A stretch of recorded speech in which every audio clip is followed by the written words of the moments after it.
I'm Jonathan, and this is the lace-up chair. I made the lace-up chair because I wanted to make something with complex geometry without using CNC machines.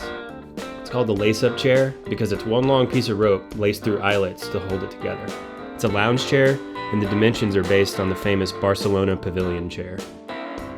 If you don't have access to a CNC machine, just design your parts in the computer and print them out at full scale at a copy shop. Both the 3D model and the templates can be found on the Instructable. You can use the printed sheets as templates, use some spray adhesive to stick the template down to the wood, and cut your parts out with a jigsaw. A good trick for cutting tight curves with a jigsaw is to make a series of cuts perpendicular to that curve. That way when you're cutting your curve, the jigsaw won't bind. Next, I drilled holes in my cutout piece. To make sure holes are centered precisely, add a crosshair to the center of the hole on your print. To fit the parts together, I decided to use wooden pegs. It's a good idea to use a hole jig when you're drilling holes for wooden pegs because you have to make sure they're perfectly centered on both pieces of wood. The next step is to glue the pegs into the holes on both sides of wood and then fit them together with a rubber hammer. While the glue's drying, clamp the pieces together to make sure they set up flush. Next, I cut the 1¼ inch wooden dowels.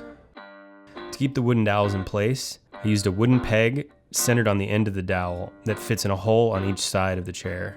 Use a center finder on the end of the dowel to find the exact center line. Once you have your center line, use the hole jig to make sure your hole is plumb. Once the wooden pegs are in, hammer the sides of the chair together with a rubber mallet.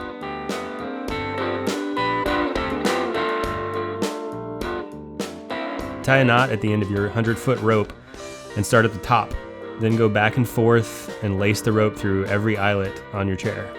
In my design, I added some eyelets in the back legs of the chair for added stability around the back dowel. It's important that the rope is as tight as possible. A good knot to make that happen is a trucker's hitch. For detailed instructions on the trucker hitch, check out the Instructable. Once your chair is all tightened up, you can relax. Remember, both the 3D model and the templates are included on the Instructable, so you can get started.